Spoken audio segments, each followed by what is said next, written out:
안녕하세요. 오늘은 달빛 야의 이야기를 시작하겠습니다. 장인이 사위감의 진심을 시험하는 이야기입니다. 한 거울에 김진사라는 부유한 양반이 살고 있었습니다. 그는 대대로 이어져 온 눅밭과 한양의 여러 상점을 운영하며 풍족하게 살아가고 있었고, 그에게는 오화라는 18세의 외동딸이 있었습니다. 오화는 마을에서 유명한 미인이었을 뿐만 아니라 뛰어난 바느질 솜씨로 많은 총각들이 그녀의 손을 청하기 위해 찾아왔습니다. 그녀와 결혼하게 된다면 많은 재산을 물려받을 수 있다는 점에서 더욱 매력적이었습니다. 그 중에서도 특히 김진사의 마음을 사로잡은 이는 박첨지의 아들 서진이었습니다. 23세의 서진은 키가 크고 인품이 훌륭했으며 학문에 대한 열의도 깊었습니다. 비록 가정 형편은 넉넉하지 않았지만 그의 성실함과 효심은 마을 사람들로부터 큰 칭송을 받았습니다. 어느 가을 깊은 날, 서진은 정중하게 김진사를 찾아갔습니다. 대문을 열고 들어서자 넓은 마당 한가운데에 오래된 감나무가 황금빛 감을 주렁주렁 매달고 있었고, 대청 마루에는 고급스러운 자기농이 놓여 있어 집안의 부유함을 한눈에 알 수 있었습니다. 진사님께 무난히 인사드리러 왔습니다. 서진은 대청 마루 아래에서 정중하게 절을 했습니다. 그때 김진사가 나타났습니다. 그는 서진을 면밀히 살펴본 후 마루 위로 올라오라고 손짓했습니다. 박첨지 아들이군. 소문은 많이 들었네. 앉게. 서진은 공손히 무릎을 꿇고 앉았습니다. 김진사는 차를 내주며 말했습니다. 우리 오화와 혼인하고 싶다고 했지? 그 마음은 가상하지만 내 목소리에는 묘한 무게감이 담겨 있다. 저는 오화와의 혼인을 진심으로 원합니다. 그 마음은 처울 배웠을 때부터 간직해왔습니다. 김진사는 잠시 말을 멈추고 마당의 감나무를 바라보았습니다. 그는 서진의 성품과 인격을 높이 평가했지만 한 가지 확인하고 싶었습니다. 그는 과연 재산을 보고 오는 것인지 아니면 순전히 사랑 때문에 오는 것인지 알고 싶었던 것입니다. 그렇다면 한 가지 말해둘 것이 있네. 우리 집안이 곧 기울어질 터이니 장차 고생할 수도 있네. 무슨 말씀인지요? 서진의 얼굴에는 당혹스러운 기색이 스쳤습니다. 이번에 한양에서 장사를 크게 망쳤지. 빚이 늘어나 조상 대대로 물려받은 재산을 모두 팔아야 할 형편이야. 이제 우리 집에는 가난과 근심만이 남을 것이야. 서진은 한동안 말없이 생각에 잠겼습니다. 그러다 결연한 목소리로 대답했습니다. 진사님, 제가 바라는 것은 재산이 아닙니다. 비록 가난해지더라도 오화와 함께라면 무엇이든 할 수 있습니다. 김진사의 눈에 잠깐 만족스러운 빛이 스쳤지만 여전히 걱정스러운 표정을 유지했습니다. 정말 후회하지 않겠는가? 네, 절대 후회하지 않겠습니다. 며칠 후 김진사의 주변에는 심상치 않은 분위기가 감돌기 시작했습니다. 김진사는 일부러 평소보다 훨씬 근엄한 표정을 지으며 집안을 돌아다녔고 하인들에게 특별한 지시를 내렸습니다. 너희들은 앞으로 우리 집이 망했다는 소문을 마을에 퍼뜨려라. 누가 물어보면 주인이 큰 손해를 받고 곧 집을 팔아야 할 것이라고 말하거라. 늙은 하인이 의아한 표정으로 물었습니다. 주인님, 왜 그런 거짓말을 하라고 하시는지요? 묻지 말고 시키는 대로만 해라. 이유가 있어서 하는 일이란다. 하인들은 주인의 명령에 따라 장터와 우물가, 빨래터 등에서 소문을 퍼뜨리기 시작했습니다. 김진사님이 큰일 났다더라. 한양 장사를 망쳤다며 논밭도 모두 팔아야 한다던데. 소문은 삽시간에 온 마을에 퍼져나갔습니다. 김진사는 더욱 그럴듯하게 만들기 위해 평소 즐겨 입던 비단옷 대신 낡은 무명옷을 입고 다녔습니다. 대청의 화려한 장식과 병풍도 창고에 넣어버리고 비싼 차 대신 보리차를 내놓았습니다. 집안 분위기도 급변했습니다. 하인들은 일부러 풀이 죽은 표정을 지었고 부인은 자주 한숨을 내쉬었습니다. 오화는 아버지의 갑작스러운 변화에 의아했지만 평소 아버지를 믿고 따르던 그녀는 조용히 지켜보기로 했습니다. 어버지, 정말로 우리 집이 어려워진 건가요? 오화가 조심스럽게 물었습니다. 걱정하지 마라. 이 모든 일에는 이유가 있는 법이다. 김진사가 딸을 다독였습니다. 세상 일은 정말 알 수 없는 노릇이지. 마을 사람들은 김진사네의 갑작스러운 몰락에 대해 수군거렸습니다. 어제까지만 해도 마을에서 가장 부유했던 집이 하루아침에 이렇게 변할 줄 누가 알았겠는가. 진사님, 소문 들었습니다. 서진이 찾아왔습니다.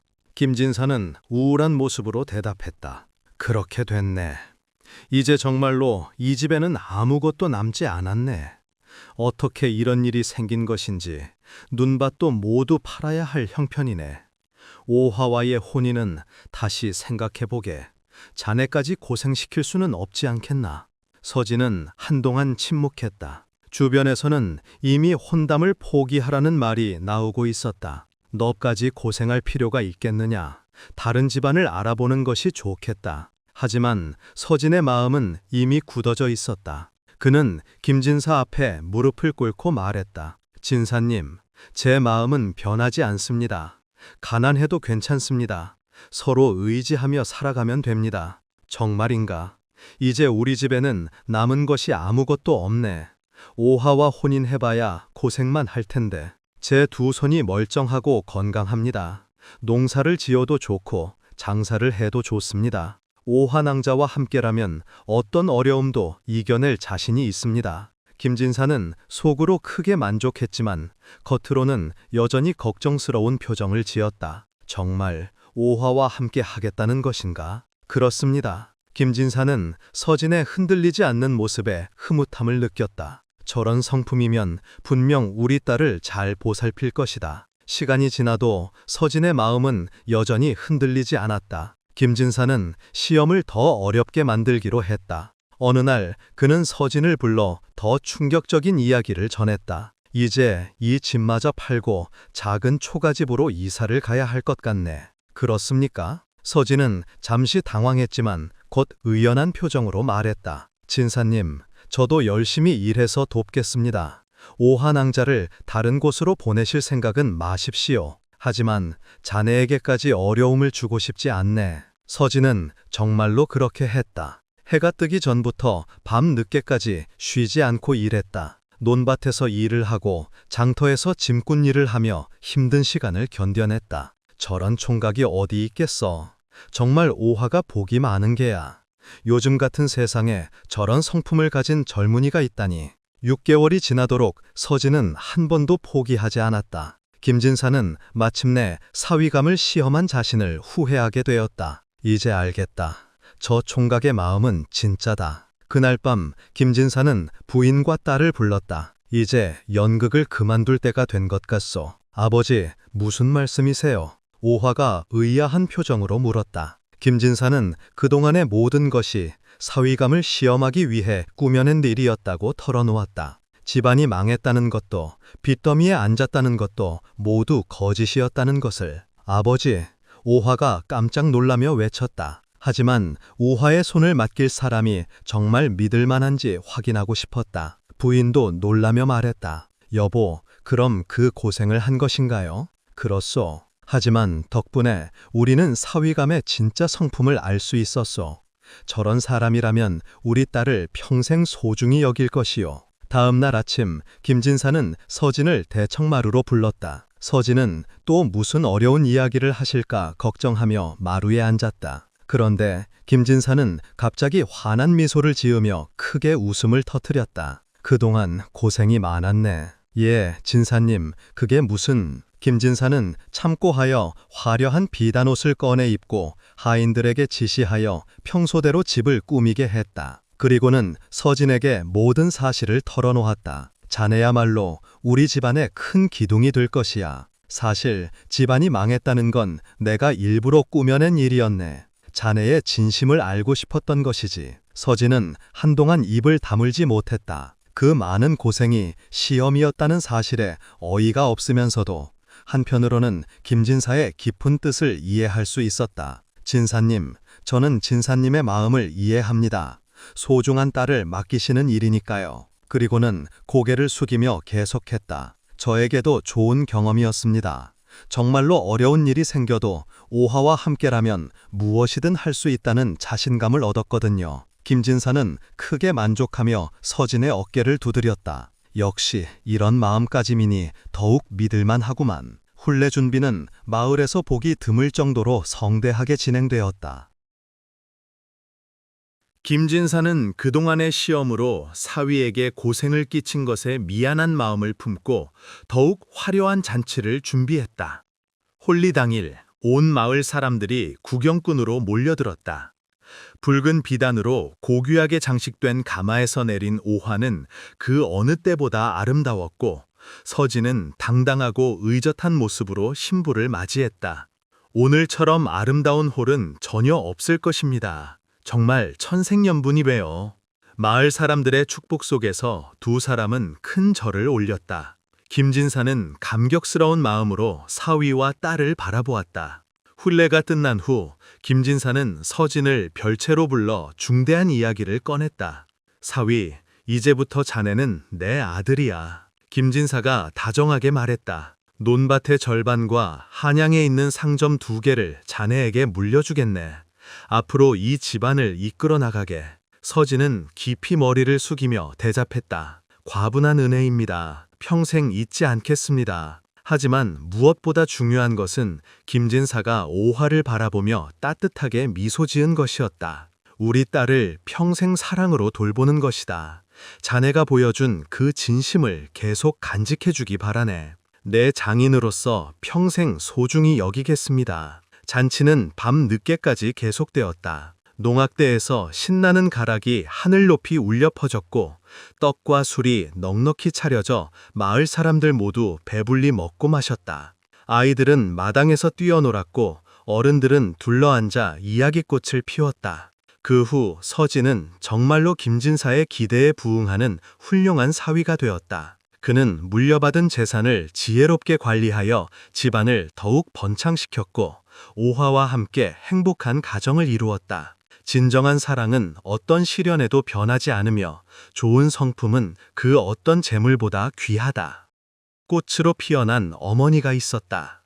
젊은 나이에 혼자 된 여인이었다. 남편이 갑자기 병을 얻어 세상을 떠나자 그녀는 고생하며 세 딸을 키웠다. 삭바느질부터 남의 집 빨래와 허드렛일, 심지어 남정네들처럼 산에 올라가 나무를 해답할 일이 많았고 농번기에는 밭에 나가 씨를 뿌리고 김을 매는 일도 허다했다. 억척이여 억척. 바깥 양반이 있을 땐 살림만 하더니 이제 애들이 셋이니 먹고 살려니 저러지 않나. 동네 사람들은 여인을 보고 억순이 아주라고 불렀다. 여인은 단 하루도 집에서 편히 쉬는 법이 없었다. 딸들이 아비 없는 자식이란 소리를 듣지 않게 하려고 열심히 살아야 했다. 어머니, 이제 오세요. 그래, 배고팠지. 이거 먹어라. 일을 마치고 집에 올 때면 기다리고 있을 딸들 생각에 뭐라도 먹을 게 생기면 쌓아두었다가 가지고 와서 딸들에게 주었다. 어머니의 헌신적인 사랑 덕분에 딸들은 그늘 한 점 없이 맑고 곱게 자랐다. 20살이 넘어서자 큰딸은 갓 피어난 꽃봉오리처럼 싱그럽고 고운 자태를 드러냈고 동네 총각들의 혼담이 밀려들어왔다. 어느 날 어머니가 세 딸에게 물었다. 너희는 어떤 총각한테 시집 가고 싶니? 전 무조건 부잣집으로 시집 가고 싶어요. 저도요. 큰딸과 작은딸이 뒤질세라 말했다. 그럼 넌 돈보다는 착하고 부지런한 사람한테 시집 갈래요. 셋째 딸이 말했다. 시간이 흐르고 큰딸은 윗마을 땅부잣집으로 시집을 갔고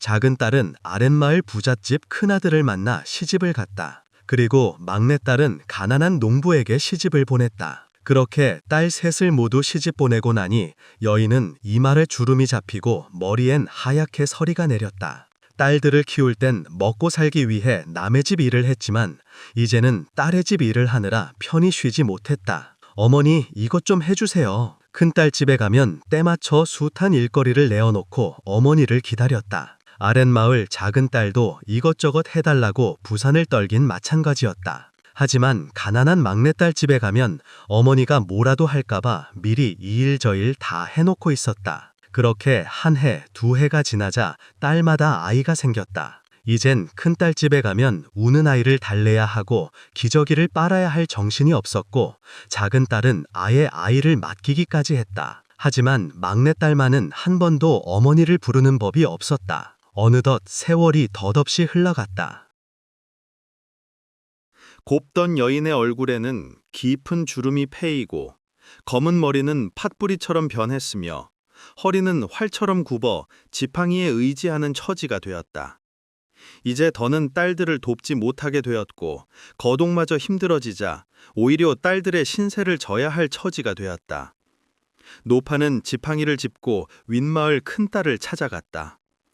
어쩐 일이세요? 몸도 성취하신데 집에 계시지 않고서. 큰딸은 간신히 하룻밤을 보내고는 작은딸 집에 가라고 재촉했다. 작은딸 집에 가니 찬밥 신세가 되긴 마찬가지였다. 마치 귀찮은 존재라도 되듯이 윽박지르는 바람에 목구멍에 밥이 들어가질 않았다. 막내한테 가보세요. 하지만 노파는 막내에게 신세지고 싶지 않았다. 치들 먹고 살기고 힘든데 나까지 가면 안 되지. 그래서 노파는 큰딸 집에 갔다가 쫓겨나면 작은딸 집으로 가고 작은딸 집을 나오면 다시 큰딸에게 가기를 몇 번이나 반복했다.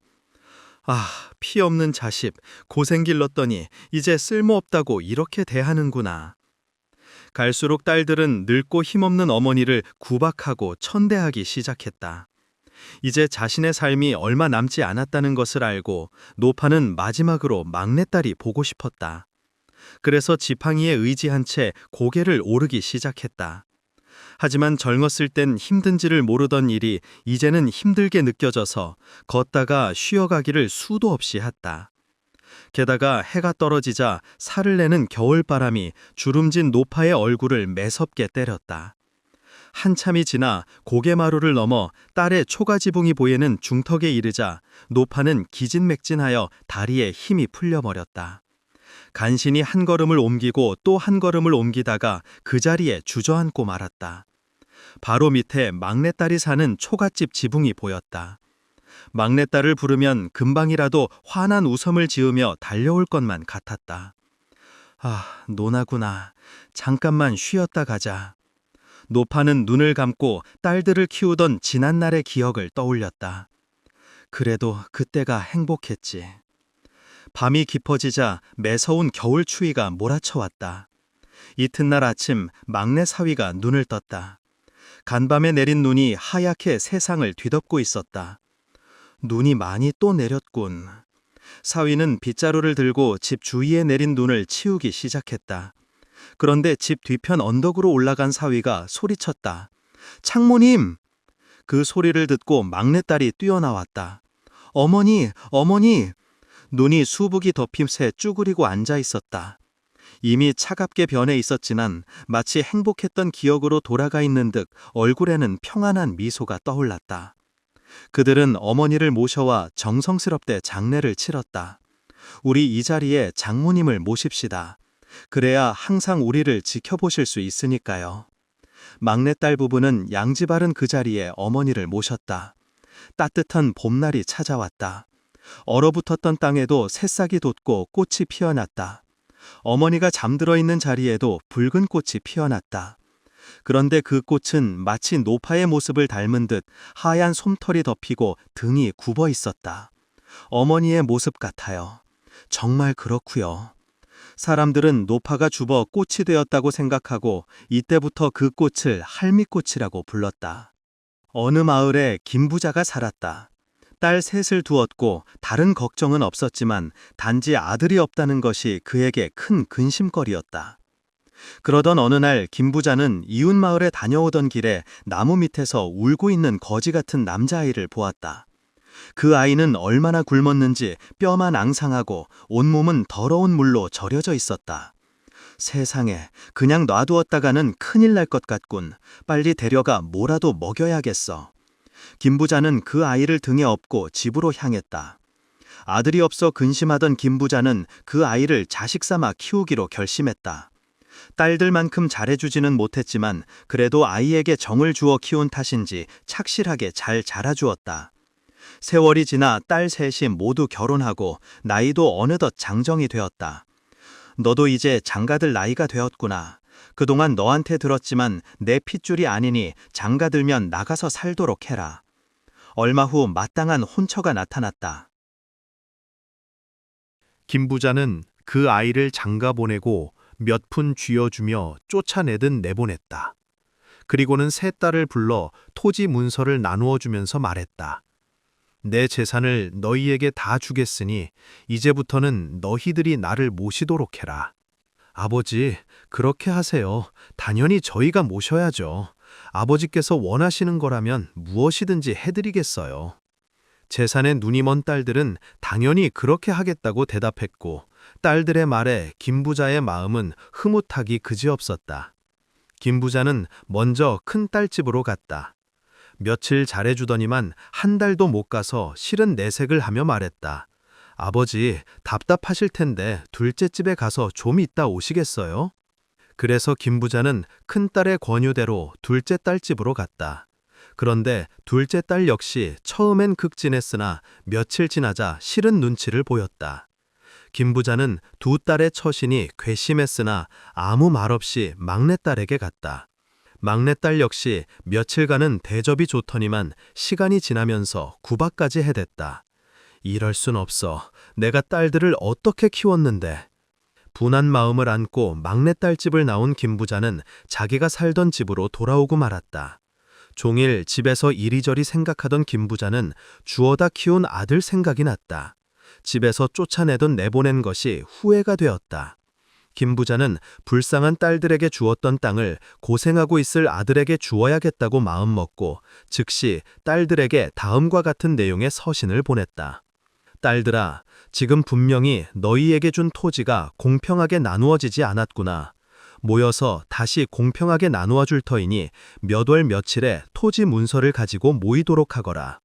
딸들은 편지를 받고는 혹시라도 손해를 볼까봐 날짜를 맞춰서 부랴부랴 달려왔다. 딸들이 내놓은 토지 문서를 받아둔 김 부자는 딸들을 향해 따끔하게 호통을 쳤다. 당장 집으로 돌아가거라. 아비를 무시하는 일이 그렇게도 귀찮고 싫더냐. 꼴도 보기 싫으니 당장 돌아가거라. 김 부자는 딸들을 향해 소리쳤다. 하지만 딸들은 이 핑계 저 핑계를 대며 변명을 늘어놓기 시작했다. 아버지가 오해하신 거예요. 저희도 최선을 다했다니까요. 아버지께서 서운하셨다면 앞으로 잘 모실게요. 하지만 이번에는 어림도 없었다. 김 부자는 딸들을 쫓아버리고는 토지 문서를 보듬고 아들을 찾아 길을 떠났다. 아들이 사는 곳을 수소문하며 이 마을 저 마을 돌아다니기를 여러 날. 김 부자는 옷이 남루할 대로 남루해지고 물꼴이 말이 아니었다. 그래도 김 부자는 피곤한 줄 모르고 만나는 사람마다 계속 물어보며 아들을 찾아다녔다. 저기로 가보십시오. 찾으시는 젊은 부부가 저 산타에 사는 것 같습니다만. 어느 날 점심 무렵 그 말대로 김 부자는 그 마을로 들어갔다. 그런데 동네 어귀에서 젊은 아낙이 물동이를 이고 지나가다 김 부자를 보고 몹시 놀라며 반가워하는 것이었다. 아버님이십니까? 그 여인은 틀림없이 자기 며느리였다. 예, 이 마을에 사느냐. 그런 줄도 모르고 지금까지 찾아 헤맸구나. 며느리는 김 부자를 집으로 모시고 가서 목욕을 시키고 옷도 갈아입혔다. 아들은 산에 나무하러 나갔고 방에는 손자가 누워 있었다. 험놈, 건강하게 생겼구나. 이제 손자도 봤으니 죽어도 여한이 없구나. 아버님, 무슨 말씀이세요? 오래오래 사셔야죠. 딸들에게 전 재산을 나눠주고 이젠 빈털터리에 병마저 들어 죽을 날만 기다리고 있구나. 마지막으로 너희 얼굴이나 한번 보려고 왔단다. 아버님, 얼른 진지상 차려 올릴 테니 잠시만 기다리세요. 며느리는 아이를 등에 업고 나갔다. 김 부자는 눈을 감고 진한 기억을 떠올리며 왔다. 나무 밑에서 울고 있던 아이를 발견하고 집으로 데려온 일. 말썽 한 번 부리지 않고 잘 자라준 착한 아들. 기른 자식이 낳은 자식들보다 못한 게 무언가. 김 부자는 낳은 자식이 아니라고 그렇게 빈손으로 아들을 쫓아낸 자신을 후회했다. 그때 며느리가 들어오는 기척이 들리더니 김이 모락모락 나는 밥상을 들고 들어왔다. 찬밥이야. 별거 없었지만 정성껏 차린 그 밥맛은 물보다 더 달았다. 밥을 먹고 나니 피로가 몰려왔다. 며느리는 이부자리를 깔아준 뒤 한숨 주무실 수 있게 아기를 업고 나갔다. 얼마나 지났을까? 아들이 돌아오는 소리가 들려왔다.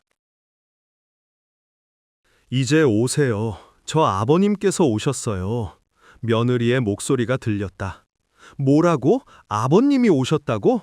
어디, 빨리 말하지 않고서. 김 부자는 아들의 목소리를 듣자마자 눈물이 핑 돌았다. 잠시 후 아들과 며느리가 들어왔다. 아버님, 그동안 찾아뵙지 못해 죄송합니다. 아들은 김 부자 앞에 무릎을 꿇었다. 오냐, 그동안 얼마나 고생이 많았느냐. 낳은 자식이라고 빈손으로 내몰았으니 나를 용서하기 바란다. 아니에요. 그렇게 생각해 본 적 없습니다. 이제 빈털터리에 병도 얻어서 너희를 볼 면목이 없구나. 그저 얼굴 한번 보러 온 것이니 그렇게 알거라. 무슨 말씀이세요? 어린 저를 거둬주신 아버님 은혜를 어찌 잊겠습니까? 이제부터 제가 아버님을 평생 모시겠습니다. 김 부자는 아들의 진심 어린 말에 감동하여 눈물을 흘리며 말했다. 그래, 너희 마음을 알겠구나. 자, 이걸 받아라. 김 부자는 딸들에게 돌려받은 토지 문성을 꺼내 아들에게 주었다. 그러나 아들은 굳이 사양하며 받지 않았다. 미안하게 생각할 것 없다. 너희와 함께 살다가 죽기로 작정했으니 전 그렇다면 나를 모시는 대가라고 생각하고 받아라. 하지만 아들은 나를 길러주신 부모인데 마땅히 모셔야 하는 게 자식된 도의라고 말했다.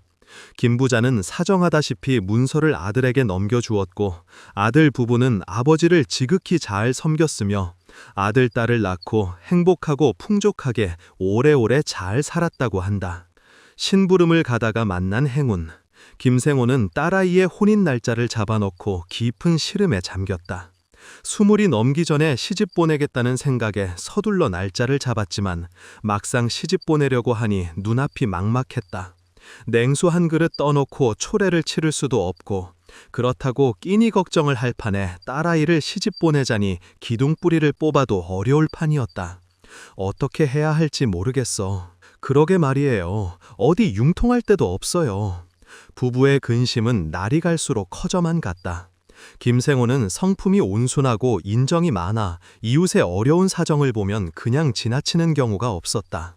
나는 식소를 거느리고도 사는데 어려움이 없었지만 형님이 오랫동안 병상에 누워 형님 병관 주변의 어려운 사람들을 도와주다 보니 있는 눈밭을 야금야금 다 팔아먹고 이제 남은 건 간신히 이를 때울 수 있는 눈밭과 다 낡아빠진 지판이었다. 뒷간 들어갈 때와 나올 때가 다르다. 어려울 때 도움을 받았던 사람들은 이런 김생원의 어려운 사정에도 전혀 도움을 주지 않았다. 딸의 혼례 날짜가 다가올 무렵 김생원이 아들을 사랑방으로 불렀다. 석현아, 내 누이 혼례를 치르자면 얼마라도 돈이 있어야 하겠는데 걱정이구나. 김생호는 아들, 딸, 남매를 연년생으로 두었다. 이제 18살이 된 아들은 그 말에 고개를 숙였다. 아들 석현이는 아버지를 닮아 성품이 반듯하고 사리분별이 정확한 젊은 총각이었다. 집안의 사정을 잘 아는 아들은 과거에 합격해 집안의 어려운 살림을 일으키겠다는 일념으로 학업에 매진하고 있었다. 그래서 내가 좀 다녀올 때가 있단다. 네, 아버님, 분부대로 따르겠습니다. 우리 집에서 하인으로 있던 반석이가 오래전에 몰래 도망친 일이 있었단다. 그 사람이 몇 년 전에 찾아와 용서를 빌며 신세를 갚겠다고 했는데 그때는 그냥 돌려보냈지. 괴산에 자리 잡고 산다며 크게 돈을 벌었다고 하니 내가 종문서를 돌려주고 돈을 받아오면 좋겠구나. 석현은 아버지의 말에 아무 대꾸도 하지 못했다.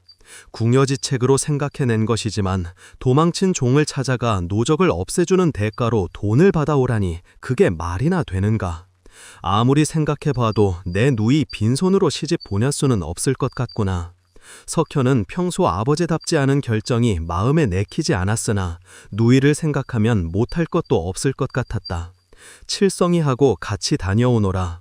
석현은 마지막 남은 늙은 하인 칠성이와 길을 나섰다. 괴산으로 가려면 세제를 넘어야 하는데 박달나무가 들어차고 산세가 험한 데다가 산짐승이나 산적들이 자주 출몰해서 나그네들이 꺼리는 곳이기도 했다. 석현은 마침내 세제길로 접어들었다. 도리언님 산길이 점점 험해지는데 나의 지긋한 칠성은 험한 산길이 무서운 모양이었다. 도련님, 여기 산적들 소굴이 있다고 하던데요. 몸뚱아리 빼고 우리가 가진 게 뭐 있나요? 붙잡히면 큰일인데. 산길이 점점 좁아지고 험해질 무렵 저 멀리 바위에 누군가 앉아 있는 게 보였다. 누가 있는 것 같습니다. 혹시 산적들이 숨어 있는 거 아닐까요? 일단 가보세. 가까이 다가가니 앉아있던 사내가 두 사람을 보더니 일어나서 다가왔다. 어딜 가시는지 모르지만 동행하시는 게 어떻겠습니까? 산길이 워낙 험해서 혼자 다니기가 걱정이 됩니다. 그러시지요. 저는 괴산에 가는 길인데 어디 가시는 길이신지.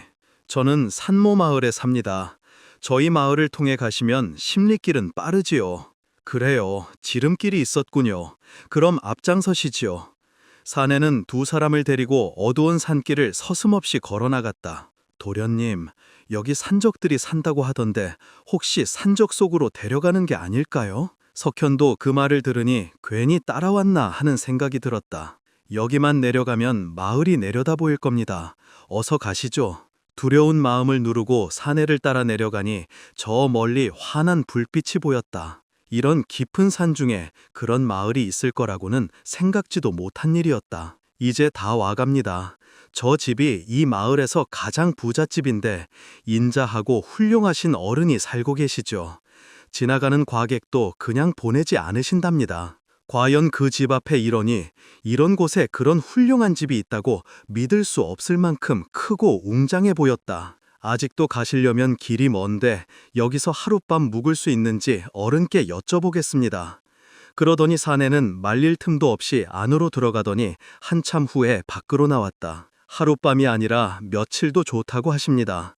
사랑채로 들어오시랍니다. 그럼 저는 이만 가보겠습니다. 사내가 사라지자 두 사람은 사랑채로 들어갔다. 저 실례하겠습니다. 안으로 들어오게. 위험 있는 노인의 목소리가 들렸다. 석현은 사랑방으로 들어갔다. 방에는 정자관을 쓴 노인이 위험 있게 앉아 있었다. 젊은 양반이 무슨 일로 고개를 넘어가는가. 노인의 얼굴은 유난히 빛이 나고 눈에는 모든 걸 꿰뚫어 보는 듯한 기운이 서려 있었다. 석현은 종에게 돈을 얻으러 간다는 말이 차마 입 밖에 나오지 않았지만 노인의 눈빛에 모든 것을 다 말하지 않을 수가 없었다. 그건 안 될 말이지. 남의 약점으로 돈을 얻으려 하다니. 그런 심부름을 해서야 선비가 될 수 있겠는가. 석현은 노인의 말에 집을 떠나온 일을 후회했다. 홀리 비용은 내가 대주겠네. 그러니 아무 걱정하지 말고 여기서 며칠 쉬면서 내 말이나 해주게나. 그래서 석현은 노인의 집에 머무르게 되었다. 집안을 둘러보니 귀한 서적들이 가득 차 있었다. 석현은 높은 자리에 있었던 어른이 낙향해서 사는 게 아닐까 생각해 보았다. 며칠을 묵는 동안 상황을 보니 그 집에는 관연한 처자가 있었다. 노인의 말로는 아들과 며느리에게 사고가 생겨 세상을 떠나고 그곳에서 손녀와 둘이서 산다고 했다. 그렇게 하루 이틀이 지났다. 석현은 분에 넘치는 융숭한 대접을 받고 있었지만 부모님이 계신 집 생각에 한시도 편안하지 않았다. 노인은 그날도 석현을 불러 바둑을 두었다. 어릴 적 할아버지에게 잠깐 바둑을 배웠을 뿐인데 석현의 실력도 만만치 않았다. 석현은 오늘은 집에 가야 한다고 노인에게 말할 기회를 엿보고 있었다. 칠성이도 바둑 두는 석현에게 뒷구무리에 대고 신신당부했다. 도련님, 오늘은 집에 가야 한다고 어르신께 꼭 말씀드리세요. 집에서 얼마나 기다리시겠어요. 알았네. 오늘은 꼭 말씀드리고 올 테니 오후에 떠나세. 실성이에게 큰 소리를 지르고 왔지만 노인 앞에 가면 집에 가겠다는 말이 입안에서 맴돌 뿐 마우지 않았다. 노인의 근엄한 분위기에 압도당하는 느낌이었다. 그 마음을 알아차리기라도 한 듯 노인이 먼저 입을 열었다. 그래, 여기 있는 동안 잘 쉬었나? 예, 어르신. 그래, 그동안 늙은하고 바둑 친구가 되어주어서 고맙군. 오늘은 자네한테 긴히 할 얘기가 있네. 그러면서 석현에게 자신의 손녀와 정혼하는 것이 어떠하겠냐고 물었다. 이제 나는 너무 오래 살았어. 우리 손녀에게 좋은 신랑 만나게 해주고 떠나는 게 내 평생 소원이었지. 드디어 마땅한 신랑감을 찾은 것 같군. 어르신, 앞으로 제가 잘 모시겠습니다. 오래오래 사셔야 합니다. 그래, 알았네. 자네를 보니 든든하구는. 이번에 갈 때 손녀를 데려가도록 하게. 한편 김생훈의 집에서는 아들을 그렇게 보내놓고 이제나 저제나 초조하게 기다리고 있었다. 제대로 찾아가긴 했는지, 칠성이를 딸려 보내긴 했지만 걱정이 이만저만이 아니었다. 그런데 집 앞에서 말 울음소리가 들렸다. 그러더니 2명의 장정이 들어와 돈 500년과 각종 예물, 비단을 내려놓았다. 이게 어디서 온 거요? 도련님께서 보내시는 물건입니다. 아니, 석현이는 어디서? 며칠 후에 오신다고 먼저 이것부터 받으시랍니다. 그 말을 마치고 사내들은 말에 올라 서둘러 돌아가 버렸다. 반석이를 만난 일이 잘된 모양이요. 이렇게 많은 돈을 주다니 정말 고마운 일이요. 그 돈이면 낡은 집도 수리하고 예단도 마련하는데 전혀 어려움이 없었다. 그날 노인은 석현에게 말했다. 이제 돌아가 봐야지. 오늘 중으로 가도록 하게.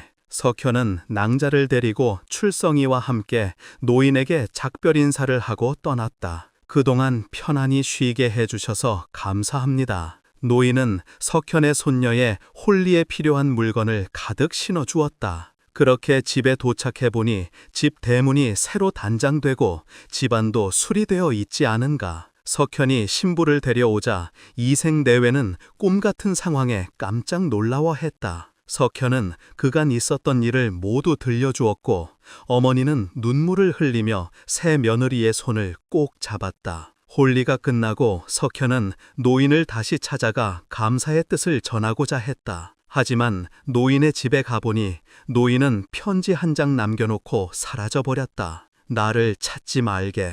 난 조용한 곳에 가서 편안히 지내겠네. 내 손녀를 진심으로 부탁하네.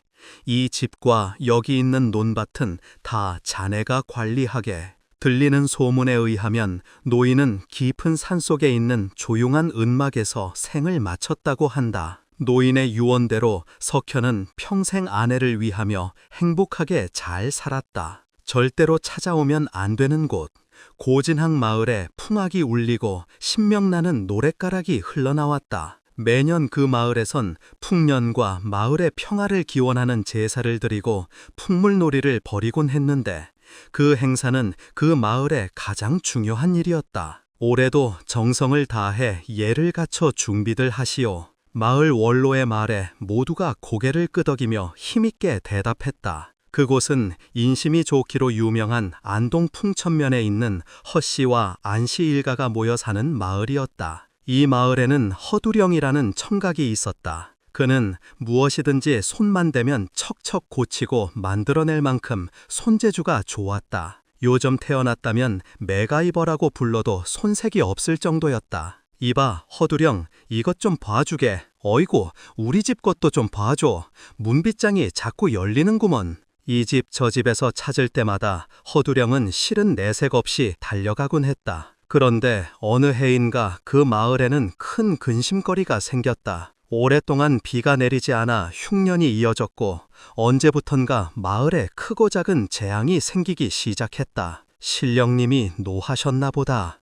이러다가 먹을 물도 없겠어. 모인 사람들은 걱정이 이만저만이 아니었다. 그러던 어느 날 허두령은 꿈을 꾸었다. 백발 노인이 꿈에 나타났다. 너는 세상에 다시 없는 신묘한 탈을 만들도록 하여라.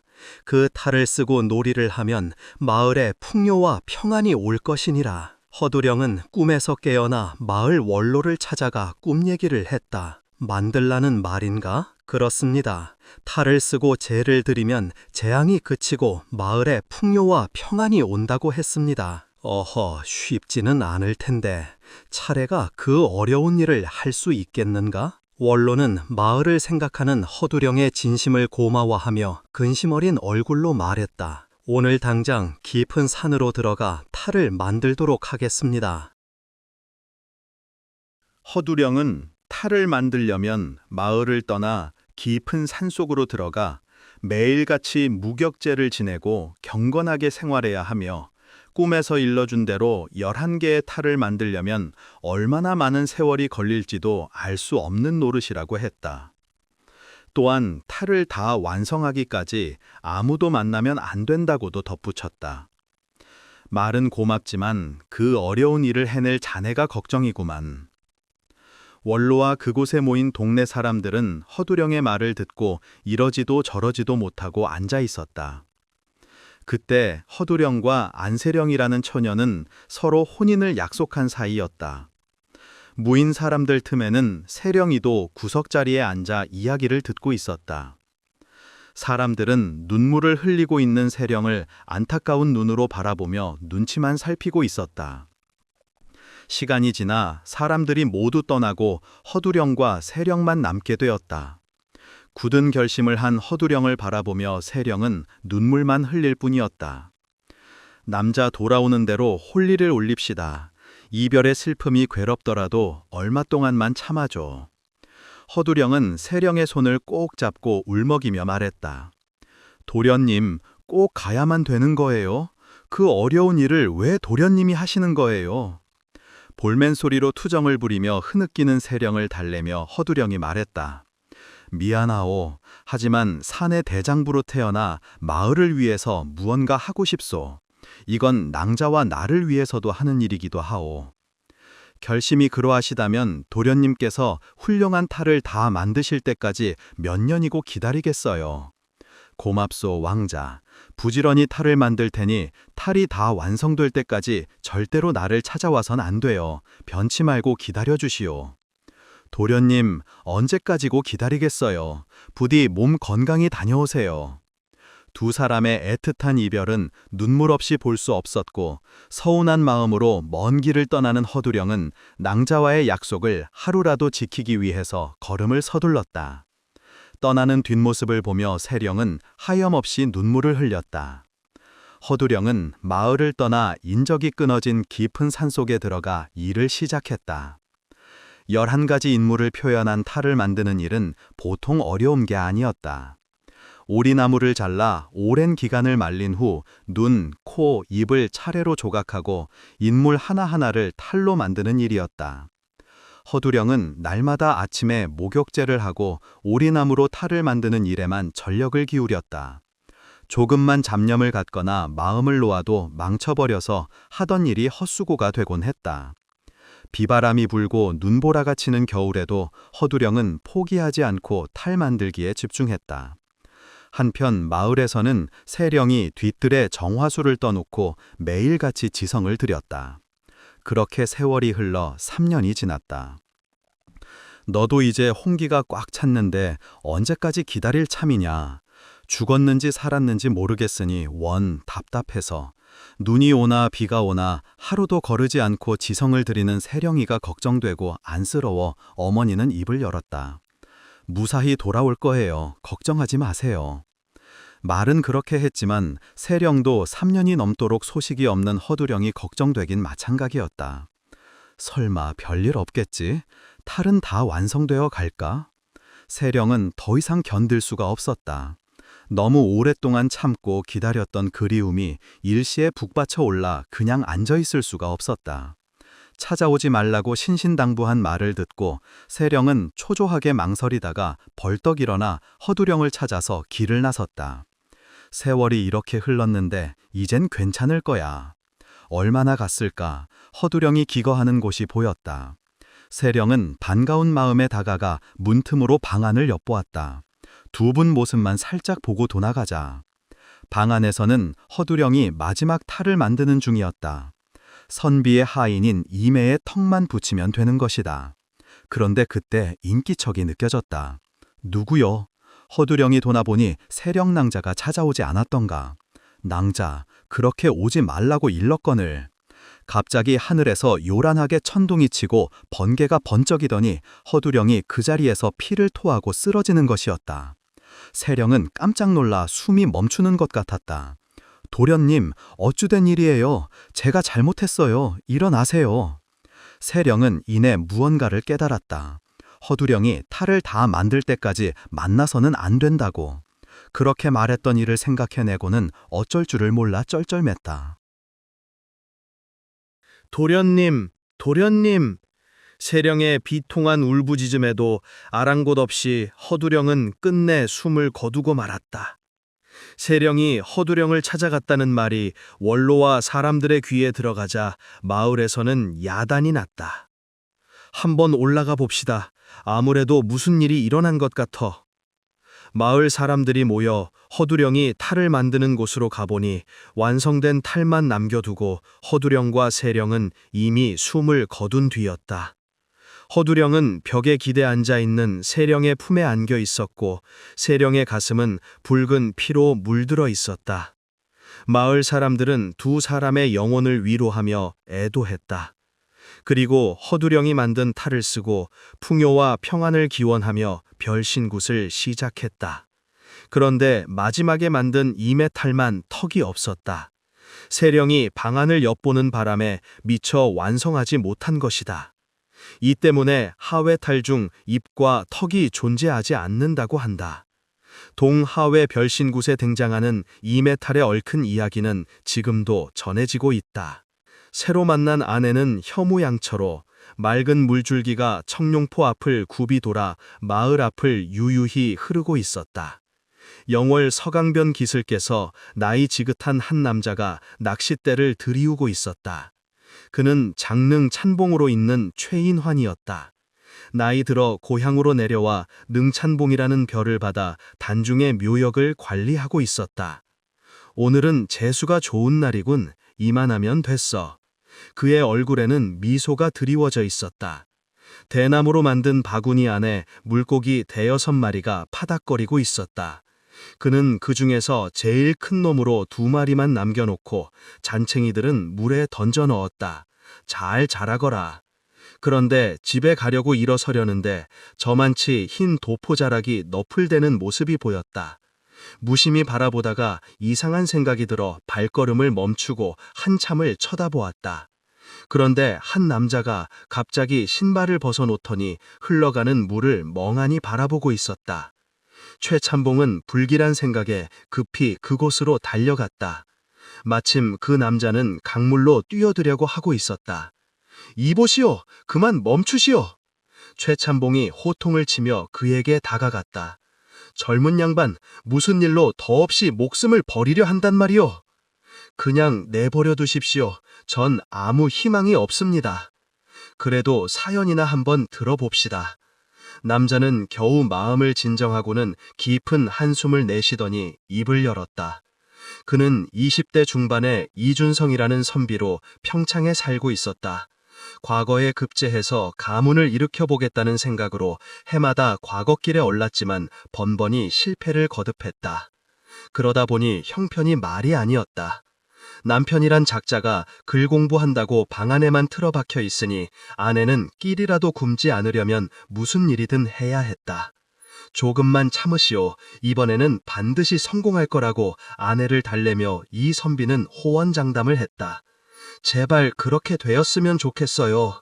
길 떠나는 이 선비를 응원하며 아내가 내뱉은 말이었다. 하지만 이번에도 결과는 낙방이었다. 풀이 죽어 집에 돌아오니 설상가상으로 아내마저 도망쳐버린 뒤였다. 그동안에도 일감을 알아봐주곤 하는 지서방이라는 작자와 자주 만나는 모습이 수상하던 터였다. 그 상황과 만나는 아내의 모습이 아깝게 견딜 수가 없었지만 일감을 준다는 아내의 말에 어쩔 수가 없었다. 아니, 나를까? 이 선비가 한양에 올라간 사이 바로 그 지서방이란 사내와 도망쳐버린 것이다. 이렇게 살아서 무엇하리? 이 선비는 아내마저 도망가자 절망감으로 더 이상 일어설 수가 없었다. 그래서 괴나리 짐을 내팽개치고 강을 따라서 하염없이 걸었다. 그렇게 강을 따라 내려오다 영월 책룡포 앞까지 이른 이 선비는 그곳에서 세상을 등질 생각을 했다. 성급한 판단은 무모한 결과를 낳는 법이요. 시련 뒤엔 반드시 좋은 일이 있기 마련이니 미련한 생각은 버리도록 하시오. 단호하게 꾸짖는 최찬봉의 기세에 눌려 준성은 아무 말도 할 수 없었다. 자, 우리 집에 가서 식사라도 하고 가시오. 최찬봉의 집은 장릉이 바라다 보이는 청룡포 근처에 자리 잡고 있었다. 다녀오셨어요? 안으로 들어가자 한 처자가 나와 최참봉을 맞았다. 수연아, 손님 모시고 왔으니 저녁상을 차리거라. 얼마 후 두 사람은 사랑방에 마주 앉았다. 아까 그 애는 내 수양딸이요. 세상을 떠난 친구의 딸인데 내가 데려와서 딸로 삼았어. 부인께서는 세상을 뜬 지 3년째요. 고향으로 내려온 것도 그 때문이라.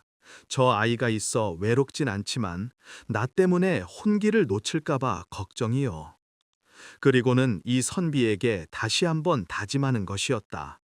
강물에 뛰어들 용기가 있다면 무엇이든 못하겠소. 내가 보기엔 반드시 큰 일을 하게 될 쌍이요.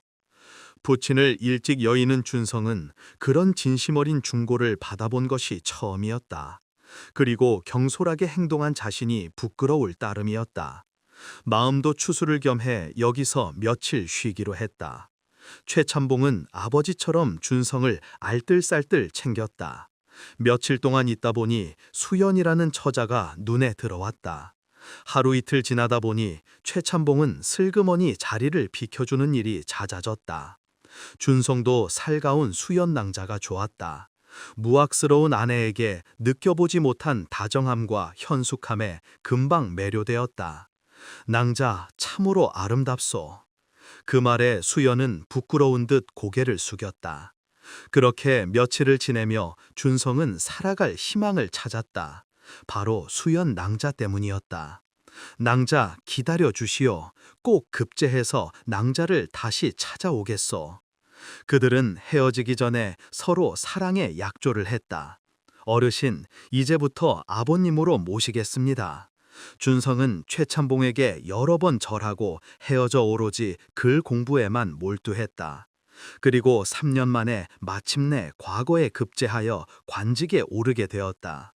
준성은 그 길로 최참봉 집을 다시 찾았다. 반가운 마음도 잠시 수연은 울먹이며 말했다. 아버님은 집에 안 계십니다. 그동안 무슨 일이 있었던 거요? 아전들의 모함을 받아 우리 아버지께서 가셨습니다. 기다리시오. 내가 손을 써보겠소. 그 얘기를 듣고 준성이 자세히 알아보니 그 내막은 평소 아전들의 비리를 지적하던 최참봉이 아전들에게 눈엣 가시였던 모양이었다.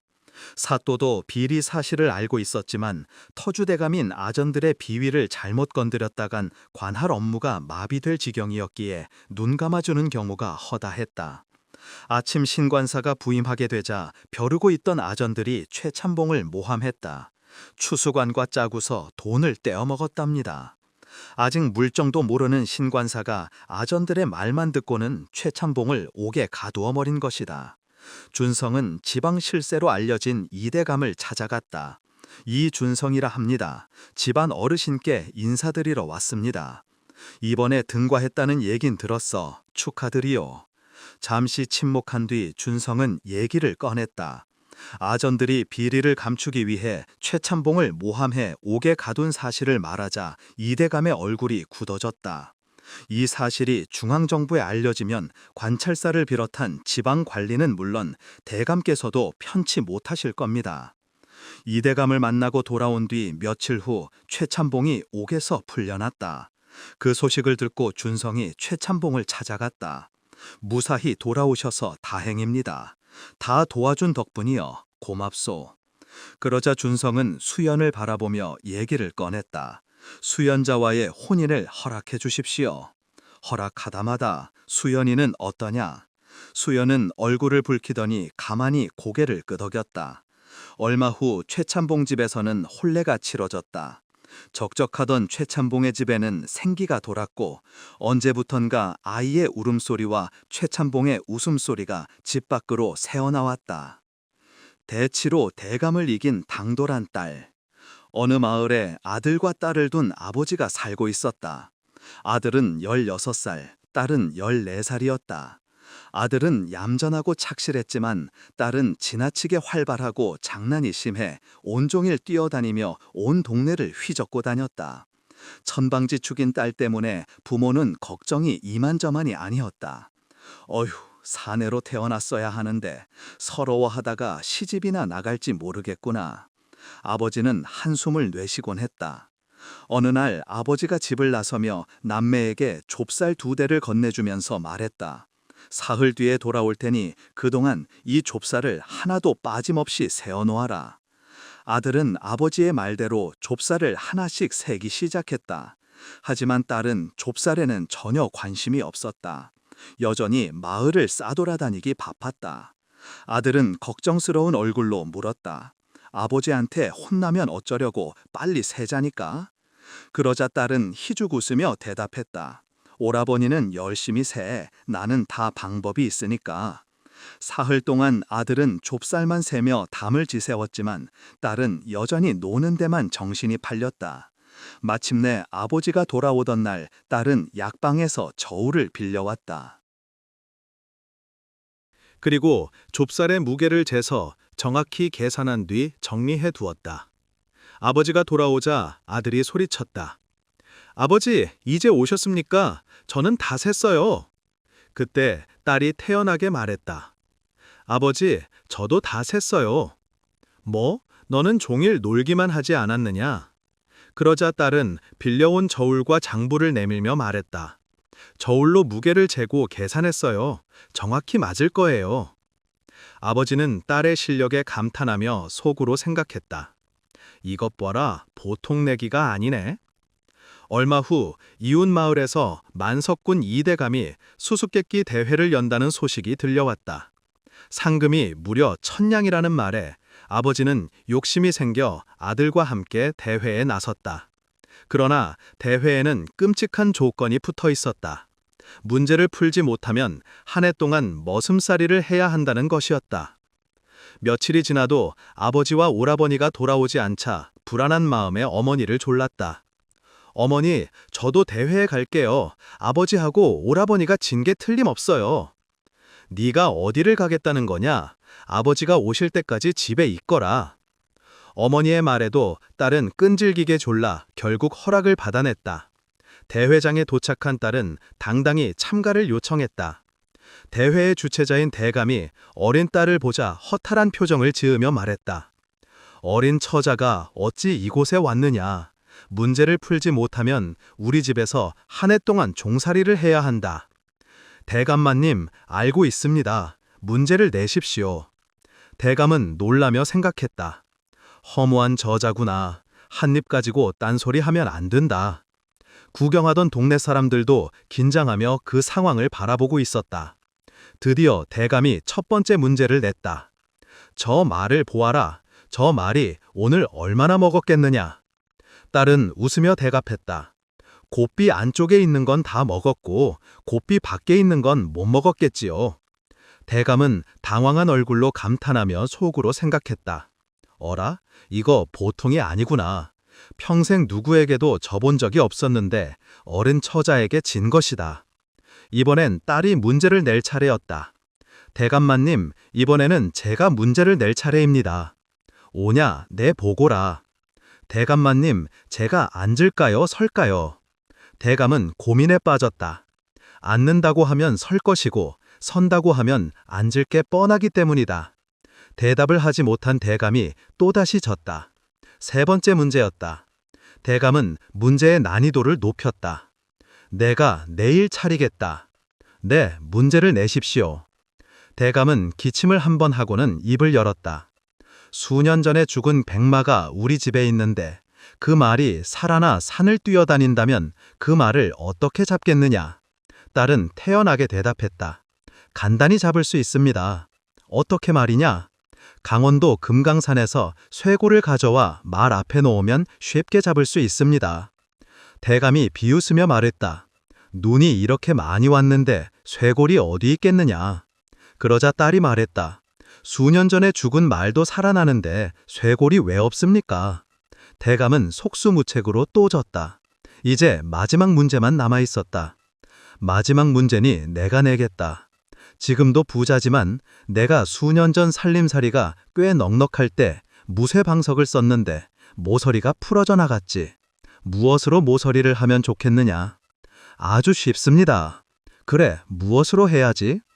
저 건너 백사장에서 모래를 담아와 그걸로 새끼를 꼬아 풀어진 모서리를 이어내면 감쪽같이 말짱해지지요. 그걸 말이라고 하느냐. 모래를 어떻게 실처럼 이어 새끼를 꼴 수 있겠느냐. 무쇠방석이 모서리가 부러지면 부러졌지. 어떻게 부러질 수가 있습니까? 천부당 만부당한 말씀이군요. 그렇게 대감과의 수수께끼 대결에서 상금 1000냥을 땄다. 그리고 대감집 마당에서 일하고 있는 오라버니와 아버지를 발견한 딸은 대감에게 정중히 말했다. 대감마님, 이제 제 가족을 돌려보내 주시지요. 대감은 크게 한숨을 내쉬며 말했다. 내 평생 너 같은 뚝심 있는 처자는 처음 본다. 그래, 데리고 가거라. 딸은 상금 1000냥과 오라버니 아버지와 함께 집으로 돌아왔다. 그로부터 3년 후 딸의 재치를 높이 산 이대감은 마침내 그녀를 막내 며느리로 맞아들였다. 그러자 재치로 대감을 이긴 지혜로운 며느리라는 소문이 온 마을에 퍼졌다고 한다. 드라마틱하고 감정적인 톤으로 긴장감이 감도는 느린 속도로 읽어야 합니다. 청중이 스토리에 몰입할 수 있도록 친밀하고 스토리텔링 방식으로 전달합니다. 강렬한 순간에는 감정을 고조시키며 반전 부분에서는 놀라움과 충격을 강조하는 분위기로 진행합니다.